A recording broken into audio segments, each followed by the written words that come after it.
So hello and नमस्कार, welcome to the Heights के आज के इस वीडियो में हम बात करने वाले हैं प्राचीन भारत इतिहास के अंतर्गत बौद्ध धर्म के बारे में। फ्रेंड्स, बौद्ध धर्म का ये पार्ट 2 है। इससे पहले हमने पार्ट 1 पढ़ लिया है। उसके अंतर्गत हमने कई इंपॉर्टेंट चीज़ें देखी। हम उस पार्ट 1 की समरी देख लेते हैं ताकि हमें चीज़ें बेहतर तरीके से समझ में आ जाए। तो पार्ट 1 में हमने जाना था कि 6ठी शताब्दी ईसा पूर्व में किस तरह धार्मिक आंदोलनों के बीच में एक धर्म आता है उभर कर, बौद्ध धर्म, जिसके संस्थापक होते हैं गौतम बुद्ध।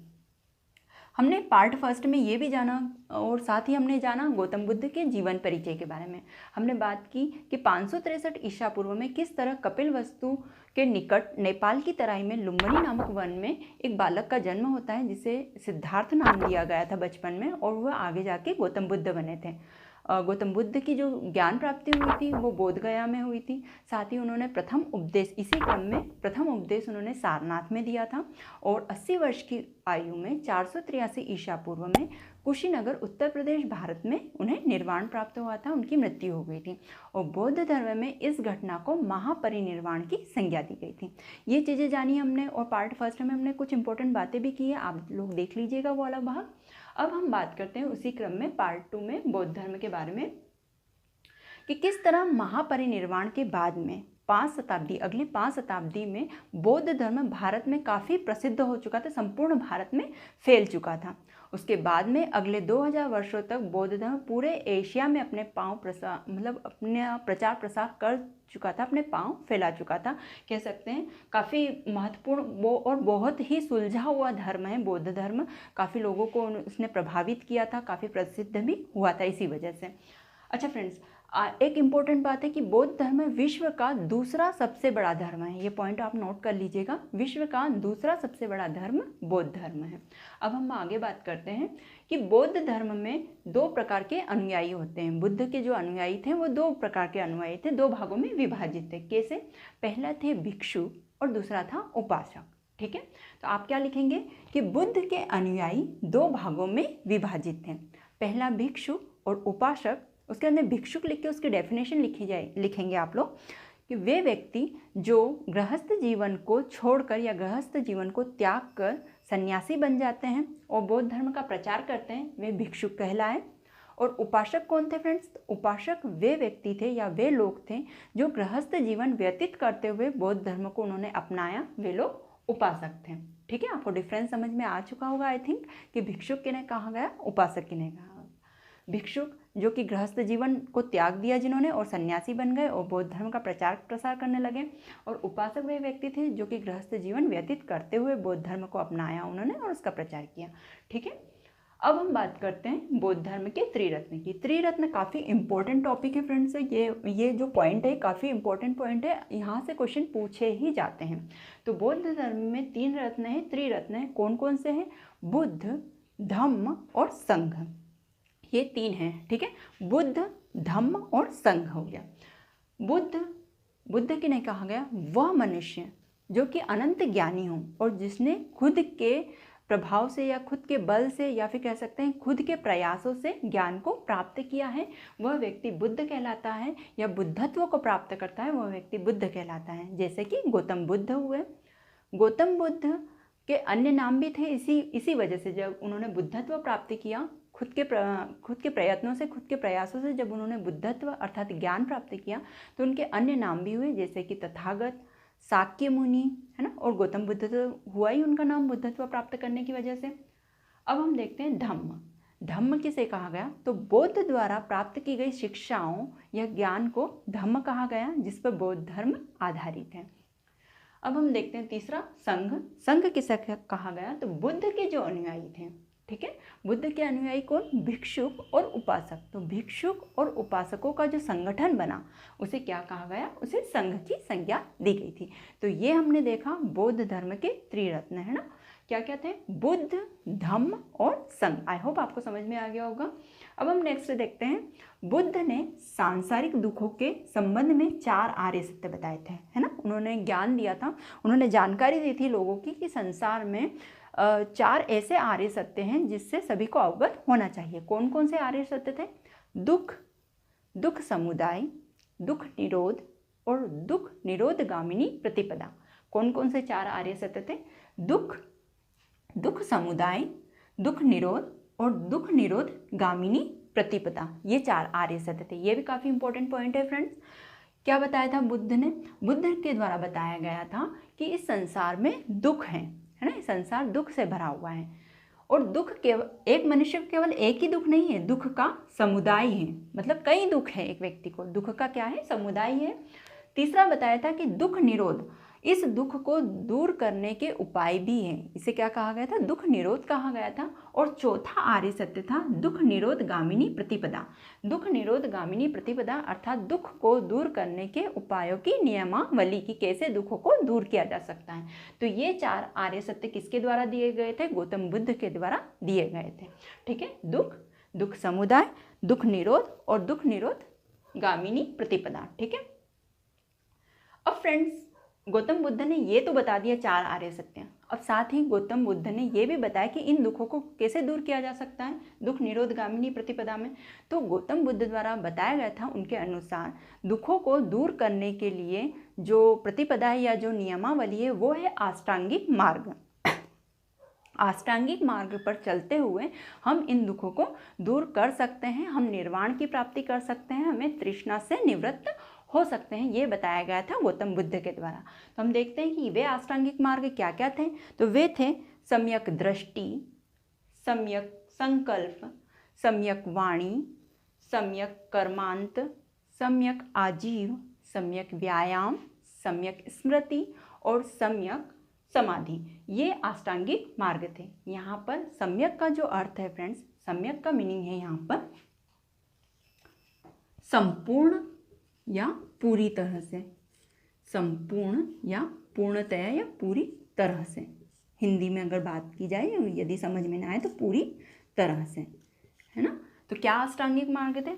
किसने? पहले तो ये याद रखिएगा कि अष्टांगिक मार्ग किसने दिया? तो गौतम बुद्ध के द्वारा दिए गए अष्टांगिक मार्ग, है ना। और कौन कौन से थे? तो सम्यक दृष्टि, सम्यक संकल्प, सम्यक वाणी, सम्यक कर्मांत, सम्यक आजीव, सम्यक व्यायाम, सम्यक स्मृति और सम्यक समाधि, ये अष्टांगिक मार्ग दिए गए थे। किस लिए दिए गए थे? ताकि लोगों के दुख दूर हो सके और उन्हें निर्वाण प्राप्त हो सके, उनकी तृष्णा खत्म हो सके। ठीक है फ्रेंड्स, अब देखिए फ्रेंड्स, ये तो हो गया अष्टांगिक मार्ग। उसके बाद में, है ना, ये अष्टांगिक मार्ग क्या दिलवाते थे? निर्वाण की प्राप्ति करवाते थे कि निर्वाण को आपको प्राप्त करना है, तृष्णा से मुक्त होना है ना। क्योंकि बौद्ध धर्म का परम लक्ष्य क्या है? निर्वाण को प्राप्त करना। गौतम बुद्ध ने भी इसीलिए इतना ज्ञान प्राप्त करने के बाद में निर्वाण की अवस्था को अपनाया, महापरिनिर्वाण उनका हुआ।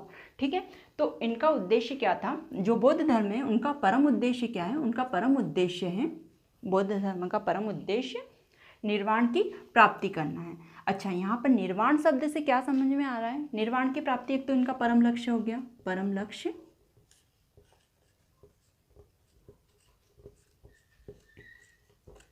बौद्ध धर्म का परम लक्ष्य है निर्वाण प्राप्ति। अब यहाँ से निर्वाण से क्या समझ में आ रहा है हमें कि निर्वाण अर्थात क्या? निर्वाण का मीनिंग होता है दीपक का बुझना या फिर जन्म मृत्यु के चक्र से मुक्त हो जाना। दीपक का बुझना या जन्म मृत्यु के चक्र से मुक्त हो जाना अर्थात निर्वाण प्राप्त कर लेना, बौद्ध धर्म के अनुसार, गौतम बुद्ध के अनुसार बौद्ध धर्म में ऐसा लिखा गया है। ठीक है, अब निर्वाण प्राप्त करने का मार्ग तो उन्होंने बता दिया, लेकिन इस मार्ग पर कैसे जाया जाए ताकि हम इजीली या आसानी से निर्वाण को प्राप्त कर लें, इसके लिए गौतम बुद्ध के अनुसार या फिर कह सकते हैं बौद्ध धर्म के अनुसार 10 सील बताए गए थे। अब हम उन सीलों की बात कर लेते हैं। निर्वाण प्राप्ति को सरल बनाने हेतु 10 सील पर बल दिया गया था। वे 10 सील क्या क्या थे? वे थे अहिंसा, सत्य, अपरिग्रह, अस्तेय और मद्य सेवन न करना, इसी क्रम में असमय भोजन न करना, सुखप्रद बिस्तर पर न सोना, धन संचय न करना, स्त्रियों से दूर रहना और 10वां था नृत्य ज्ञान आदि से दूर रहना, मतलब मोह माया की जितनी भी चीज़ें थी उनसे दूर रहने का उपाय बताया गया था 10 सील के अंतर्गत। इसमें फ्रेंड्स जो 5 ऊपर वाले जो 5 सील हैं वे गृहस्थ जीवन में रहते थे अनुयायी, ठीक है, जो कि उपासक थे, उनके लिए थे। सामान्य मनुष्य हम कह सकते हैं, जो सामान्य मनुष्य थे उनके लिए थे ये 5 सील, और पूरे 10 सील किन्हें अपनाना पड़ते थे? जो कि भिक्षुक थे, जो कि सन्यासी थे, उन्हें पूरे 10 सीलों का पालन करना होता था। ठीक है, ये हो गए आपके बौद्ध धर्म के अंतर्गत आने वाले 10 सील। अब हम बात करते हैं बौद्ध धर्म की सभाओं के बारे में, जो कि काफ़ी इंपॉर्टेंट है और एग्जाम में पूछी जाती है। फ्रेंड्स, हम यही इन्हें याद करेंगे। तो सबसे पहले बौद्ध धर्म की सभाओं में हम बात करते हैं, हम इन्हें इस तरह इस टेबल को याद करेंगे, ना कि इस तरह करेंगे तो बहुत जल्दी भूल जाएंगे फ्रेंड्स। तो हमें एग्जाम के दृष्टिकोण से, यहाँ पढ़ाई करनी है, तो हमें चीज़ों को याद रखना है। ठीक है, सो हम इन्हें ऐसे याद करेंगे। ओके, तो अब यहीं पर हम याद करते हैं इसी वीडियो में। पहले बौद्ध सभाएं, तो कितनी बौद्ध सभाएं हुई? तो बौद्ध सभाओं की संख्या है 4 हुई। प्रथम बौद्ध संगति, द्वितीय बौद्ध संगति, तृतीय बौद्ध संगति और चतुर्थ बौद्ध संगति। 4 बौद्ध संगतियां हुई। ठीक है, अब हम समय देखते हैं। प्रथम बौद्ध संगति का समय है 483 ईसा पूर्व। ठीक है, उसके बाद में मतलब 483 ईसा पूर्व ये निर्वाण का समय भी है। आप लोगों देखना, जिन्हें नहीं पता हो, जिन्हें पता हो तो बहुत बढ़िया बात है। 483 ईसा पूर्व जब गौतम बुद्ध को निर्वाण प्राप्त हुआ, तो प्रथम बौद्ध संगति हुई थी। द्वितीय बौद्ध संगति उसके बाद में 383 ईसा पूर्व, है ना। 483 के बाद में डायरेक्ट 383 ईसा पूर्व में क्या होती है? द्वितीय बौद्ध संगति होती है। उसके बाद में तृतीय बौद्ध संगति का समय 250 ईसा पूर्व। फ्रेंड्स, ये जो तृतीय बौद्ध संगति है ना, 250 ईसा पूर्व, ये थोड़ी सी मतलब इसमें कई बुकों में अलग अलग दिया गया है। कहीं पे इसे 247 ईसा पूर्व भी बताया जाता है, कहीं पे इसे 255 ईसा पूर्व भी बताया जाता है। ठीक है, तो एक्यूरेट नहीं है ये, लेकिन फिर भी आप 250 याद कर लें और उसके आसपास के ये जो ईस्वी पूर्व है, इसे भी, इस समय को भी याद रख लीजिएगा। ठीक है, तो जो तृतीय बौद्ध संगति है उसका समय क्या है? 250 ईसा पूर्व हो जाएगा। और चतुर्थ बौद्ध संगति वो ईस्वी की प्रथम शताब्दी। ठीक है, जो पहली ईस्वी थी, यहाँ से ईसा पूर्व खत्म हो गया था, पहली जो ईस्वी थी उसमें चतुर्थ बौद्ध संगति हुई थी। आई होप आपको समझ में आ गया। प्रथम बौद्ध संगति 483 ईसा पूर्व, द्वितीय बौद्ध संगति 383 ईसा पूर्व, तृतीय बौद्ध संगति 250 ईसा पूर्व, और जो चतुर्थ बौद्ध संगति थी जो कि अंतिम थी, उसका क्या हो जाएगा? पहली ईस्वी, है ना। फर्स्ट जो ईस्वी थी, प्रथम शताब्दी जो थी, वो चतुर्थ बौद्ध संगति हो गई। ठीक है, अब हम बात करते हैं स्थान की। स्थान को कैसे याद रखेंगे? तो फ्रेंड्स, यहाँ पर प्रथम जो बौद्ध संगति हुई थी वो कब हुई, कहाँ हुई थी? राजगृह में हुई थी। द्वितीय वैशाली में, और तृतीय हुई थी पाटलिपुत्र में। पहले हम तीनों को देखते हैं। ये तीनों कभी न कभी मगध की राजधानियाँ रही थी, वो भी क्रमवार। सबसे पहले राजगृह, उसके बाद में वैशाली को भी बनाया गया था मगध की राजधानी, और उसके बाद में पाटलिपुत्र। ठीक है, तो 3 हो गई, राजगृह, वैशाली और पाटलिपुत्र, ऐसे याद रह जाएगी, जो कि मगध महाजनपद की राजधानी रह चुकी है क्रमवार। उसके बाद में जो अंतिम चतुर्थ बौद्ध संगति हुई थी वो कुंडलवन में हुई थी, जम्मू कश्मीर में कुंडलवन, वहाँ पर हुई थी ये। ठीक है, अब अध्यक्षों की बात करें तो कौन कौन अध्यक्ष बने थे? तो प्रथम के थे महाकश्यप, सबाकामी, मोगलीपुत्र तिस्स, और ये चतुर्थ थे अश्वघोष। ये आपको याद रखना पड़ेगा फ्रेंड्स। कौन कौन थे? प्रथम बौद्ध संगति के थे महाकश्यप, द्वितीय के थे सबाकामी, तृतीय थे मोगलीपुत्र तिस्स, और चतुर्थ थे अश्वघोष, है ना। अश्वघोष के साथ में विश्वामित्र का भी नाम लिया जाता है। मैं इसको थोड़ा भूल रही हूँ यहाँ पर, आप देख लेना, इसको करेक्ट कर लेना, है ना, अगर कोई गलत हो तो। वसुमित्र या विश्वामित्र? वसुमित्र आई थिंक होंगे, वसुमित्र होंगे, हाँ वसुमित्र है फ्रेंड्स।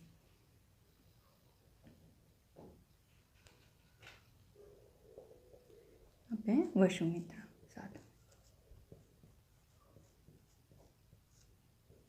ठीक है फ्रेंड्स, तो ये हो गए, कौन कौन हो गए? महाकश्यप हो गए प्रथम, दूसरे हो गए सबाकामी, फिर मोगलीपुत्र तिस्स हो गए, और उसके बाद में लास्ट हो गए अश्वघोष और वसुमित्र। ठीक है, अब शासकों की बात की जाए तो शासक भी काफ़ी इजी है, याद हो जाएंगे। बस थोड़ा सा टफ ये वाला पॉइंट है फ्रेंड्स, ये वाला याद रखना है आपको, ये भी इजी है शासक भी। देखिए, प्रथम बौद्ध संगति के शासक थे अजातशत्रु। ठीक है, अजातशत्रु थे। उसके बाद में द्वितीय के कालाशोक हुए, तृतीय के आपके अशोक हुए, चक्रवर्ती राजा कालाशोक, कालाशोक के बाद में अशोक, और चतुर्थ बौद्ध संगति के हो गए कनिष्क हो गए। ठीक है, कौन कौन हो गया? अजात शत्रु, फिर द्वितीय बौद्ध संगति के हो गए आपके कालाशोक, तृतीय के हो गए आपके अशोक, और चतुर्थ के हो गए कनिष्क। ठीक है, आई होप आपको पूरा टेबल समझ में आ गया होगा और याद भी हो गया होगा।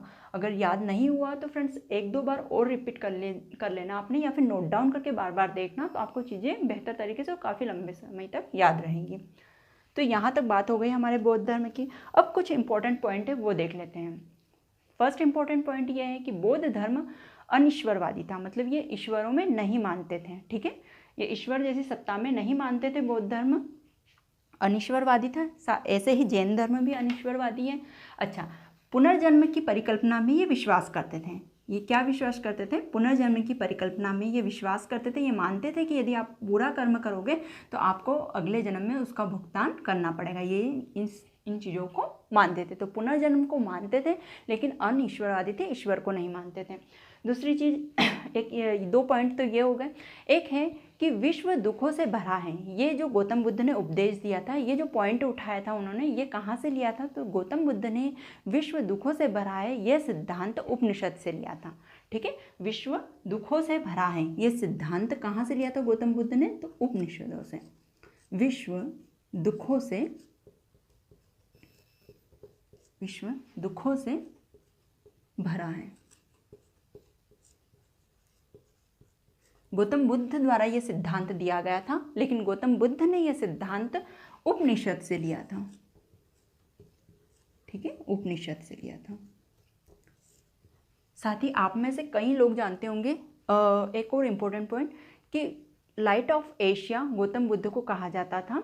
एशिया का प्रकाश पुंज या ज्योति पुंज की संज्ञा किसे दी गई थी? गौतम बुद्ध को दी गई थी, है ना, light of Asia.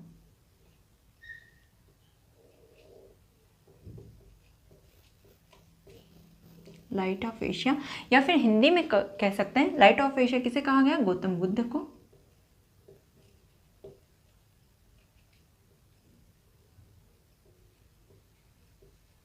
Gautam Buddha को कहा गया, या फिर हिंदी में एशिया का ज्योतिपुंज कहा गया। इस नाम की संज्ञा दी गई थी गौतम बुद्ध को।